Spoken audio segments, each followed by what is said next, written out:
দিয়ে সাজিয়েছিস, এত ফুল কেন? তুই বুঝিস না এত ফুল কেন? না বুঝি না, প্লিজ বুঝা। কদিন পর আমার ফুল সজ্জা না,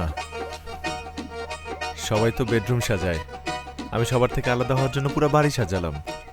কেমন হলো? খুব ভালো করেছিস। যেহেতু পুরো বাড়ি ফুল দিয়ে সাজিয়েছিস, সেহেতু পুরো বাড়ি ঘুরে ঘুরে ফুল সজ্জা করিস।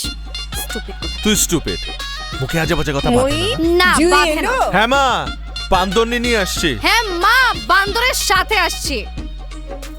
এই তো এসে গেছে আমার লক্ষ্মী মা। কেমন আছেন মা? কতদিন পর। তুই কি আমাকে চোখে দেখছিস না? বাড়িতে এত লোক, কিন্তু তুমি নাই বলে পুরা বাড়ি খালি পড়ে আছে। যেই তুমি চলে এসছো আমার পুরা বাড়ি ভরে গেল। বাড়িতে এত ফুল কিন্তু সুবাস নেই। যে জুই ফুল বাড়িতে ঢুকলো, সুবাসে আমাদের বাড়িটা ভরে গেল।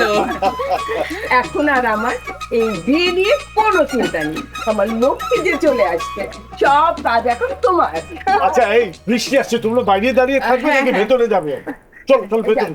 কিন্তু মা, এই বাড়িতে ঢোকার আগে আমি আপনার দোয়া নিয়ে ঢুকতে চাই। আপনার এই লক্ষ্মী মেয়েটার জন্য একটু দোয়া করে দেবেন না? অবশ্যই। আপনার দোয়া নিয়ে আপনার ছেলের বউ হয়ে এই বাড়িতে ঢুকতে চাই। প্লিজ একটু দোয়া করে দিন না মা।